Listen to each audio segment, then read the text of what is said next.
Is it Robert? This is Robert Berry. How are you? Very good. How you doing? I'm good, man. It's a beautiful day here. I'm in what we call Silicon Valley, Oh, San right. Jose area of California. So Robert Berry, how's it going in the lovely area right now? It's like the COVID-19 is doing better, I imagine, or how's that doing? Yeah, are you doing okay there? I just where I talked to somebody in Ontario or something, and they said they're even maybe looking at another lockdown there in Canada in certain parts. What the hell is going on with you guys? I'm not sure. In Nova Scotia, we're doing really good, but Ontario, I'm not sure what's going on there actually yet. But We're doing good. We're on a color code here. I think you are too, maybe.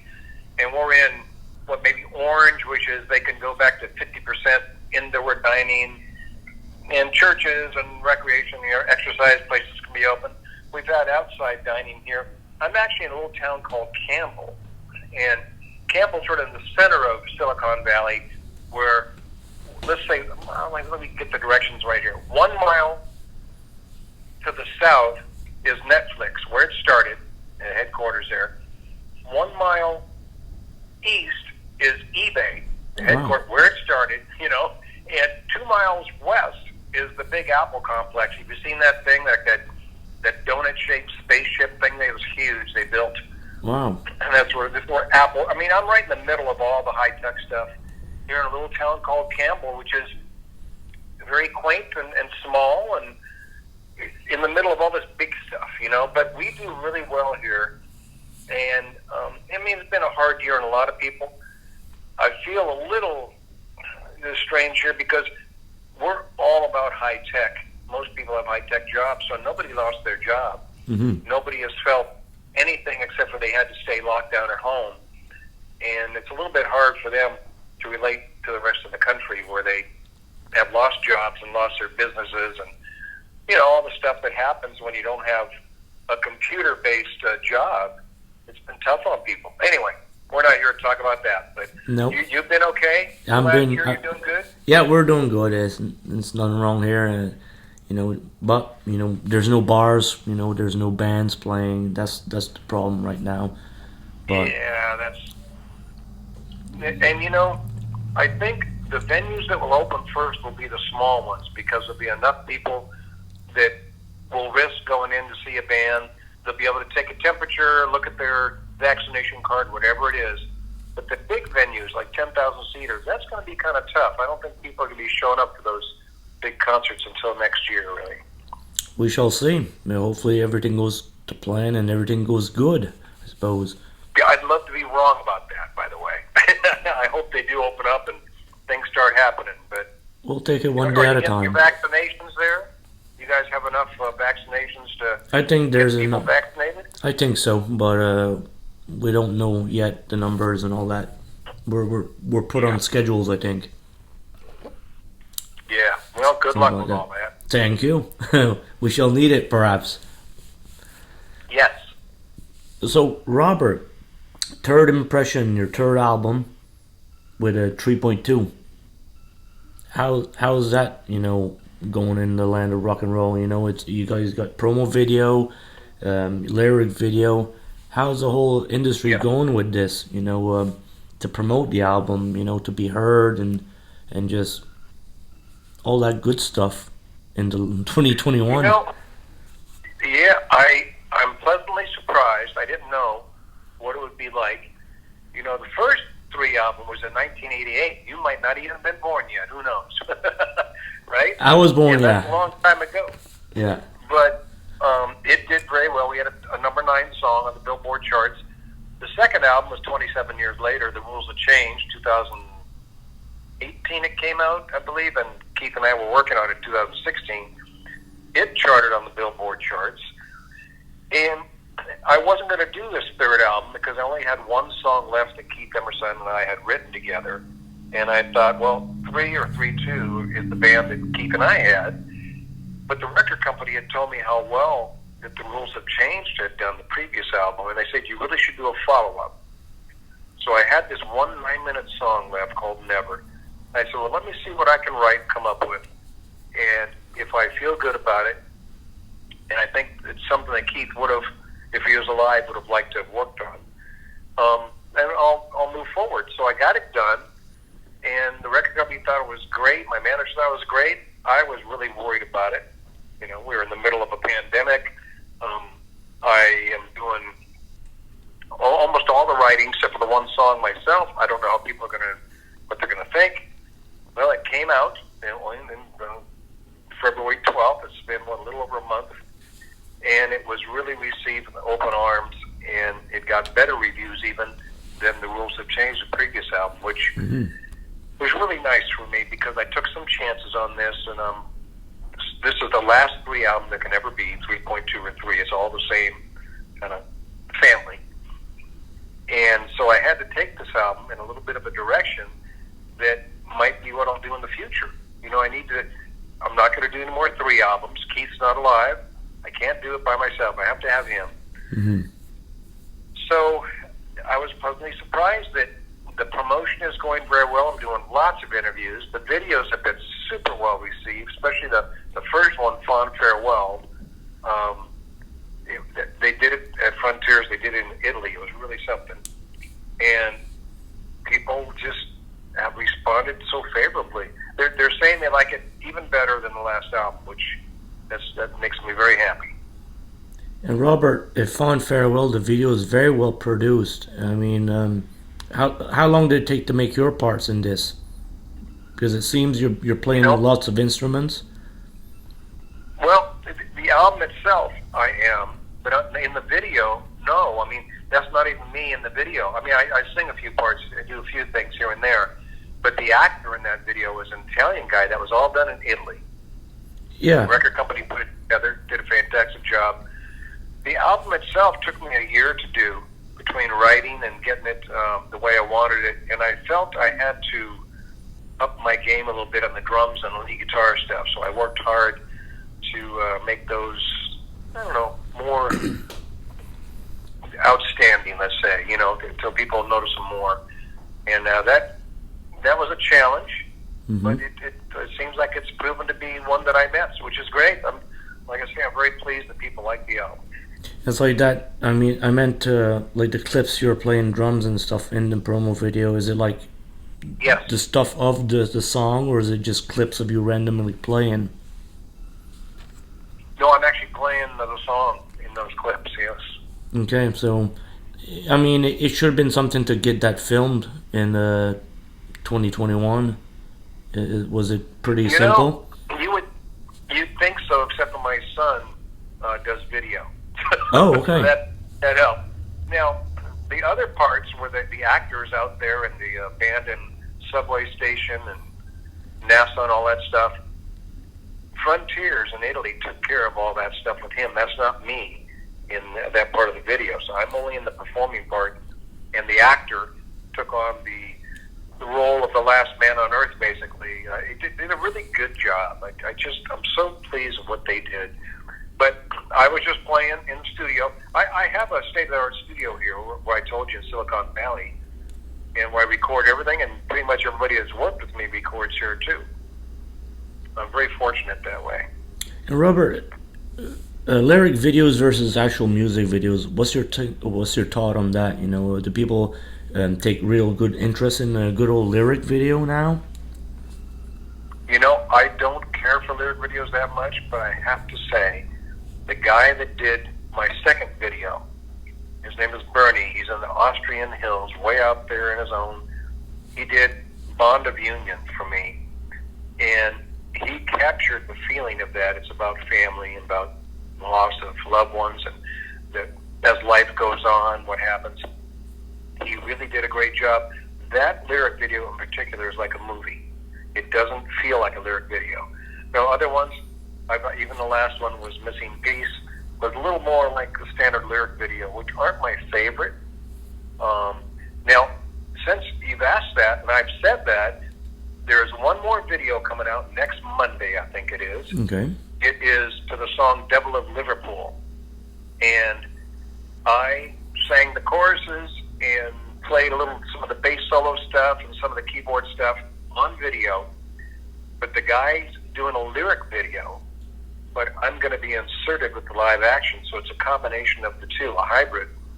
And I'm very excited. I haven't seen it yet, but he does such great work with the lyric video stuff. I think that combining the two should really be nice. And we'll see. It's the first time it's been done, I believe. Do you find that the music industry has changed a lot? Because back in the day was, let's do a good old music video, take one single. Now it's like, let's take 3 or 4 singles, make lyric videos, let's make a music video, let's make a visualizer video, and you name it, let's do everything. What's your thoughts on that? Because it should be a lot of work. It is.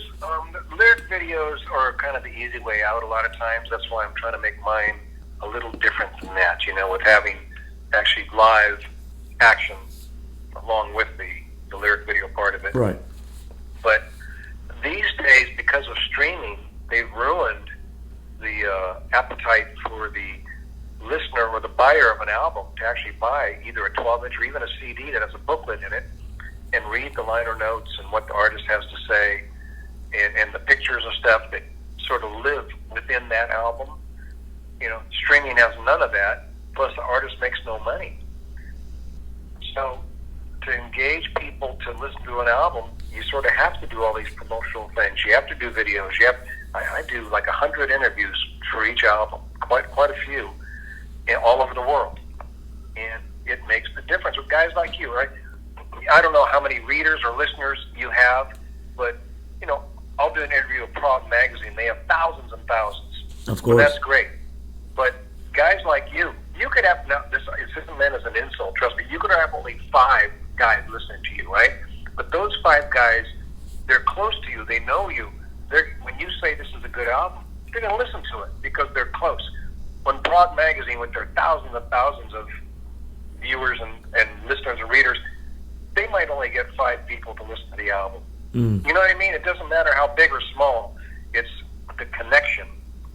So all the promotion you can do with everybody, like yourself, you will get this to people that trust you and know what you do, and hopefully they listen to the album and they like it.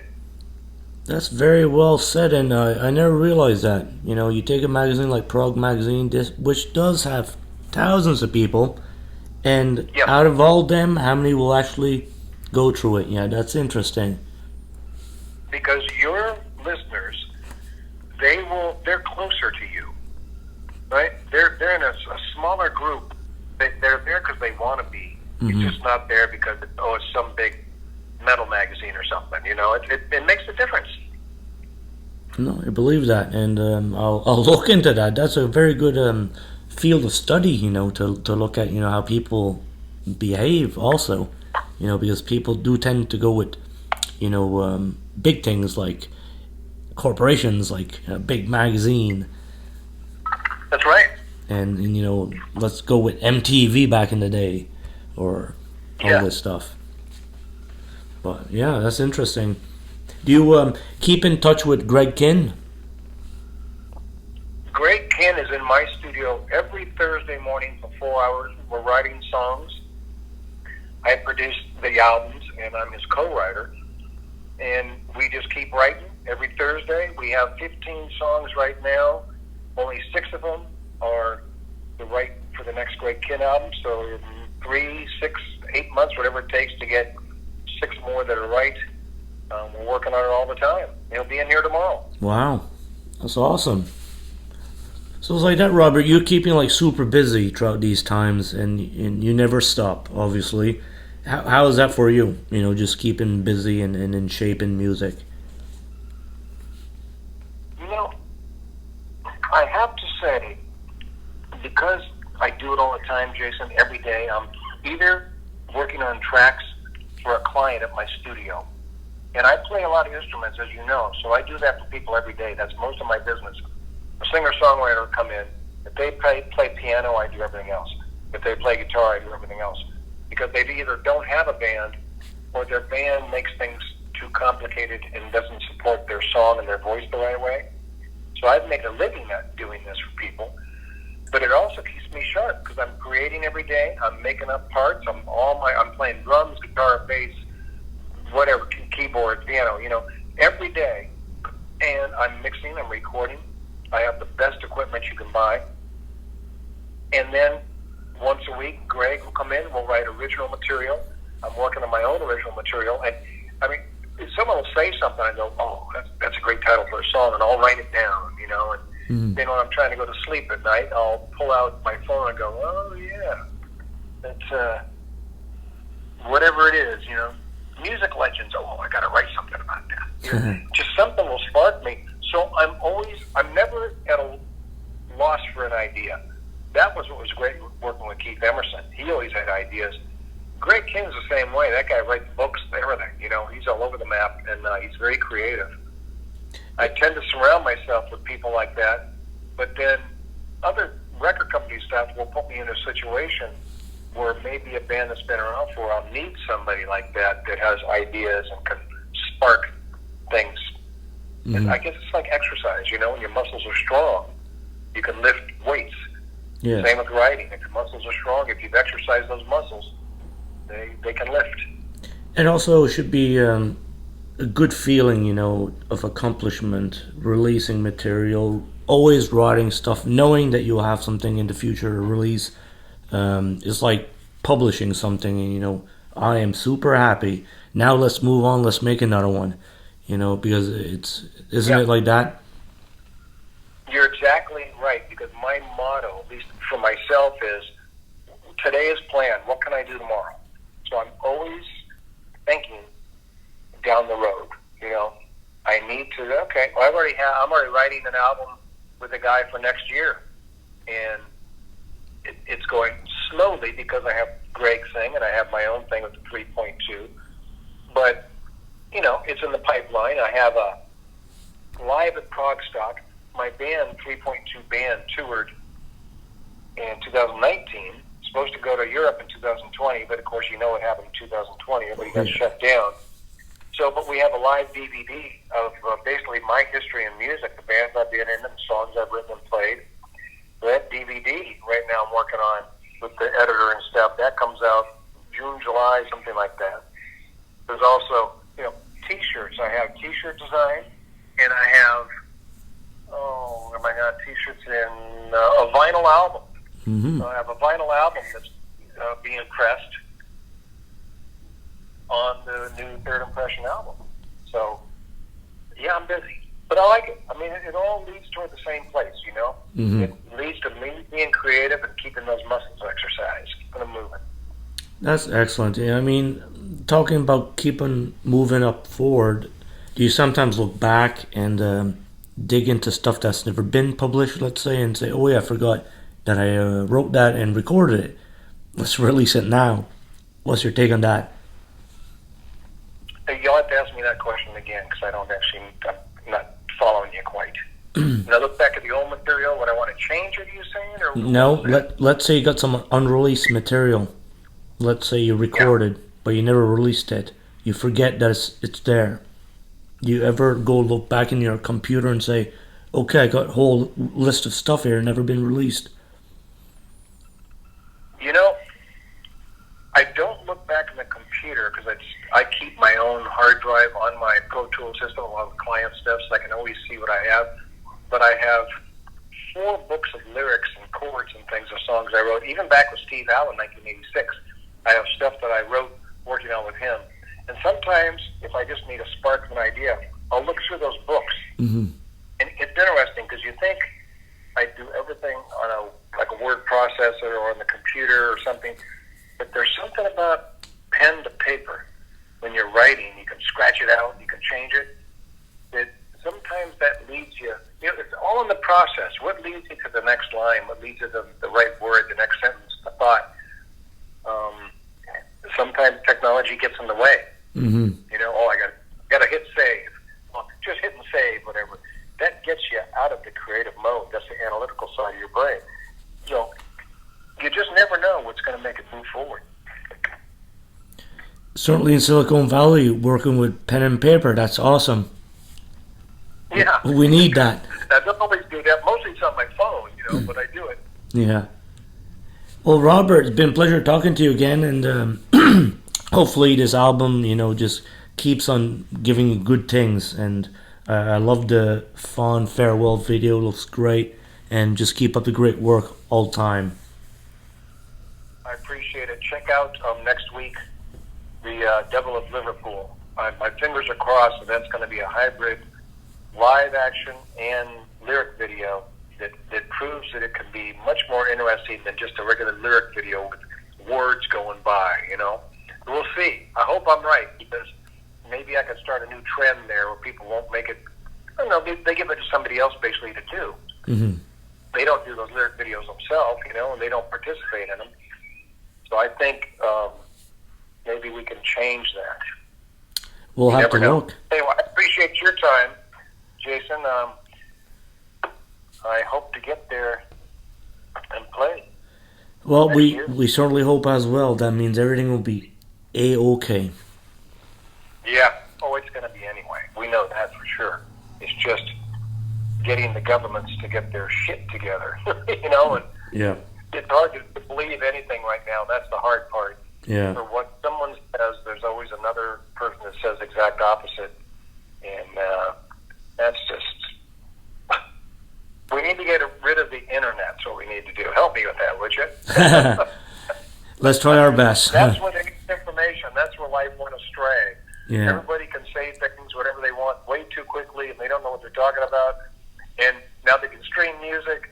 Everything that's sort of been ruined for an artist is because of the internet. But then again, of course, the research you can do is amazing, right? So yeah, it's a two-edged sword. Man. I got to run. I appreciate your time. All right, you have a good one, Robert. You too. See you later. See you.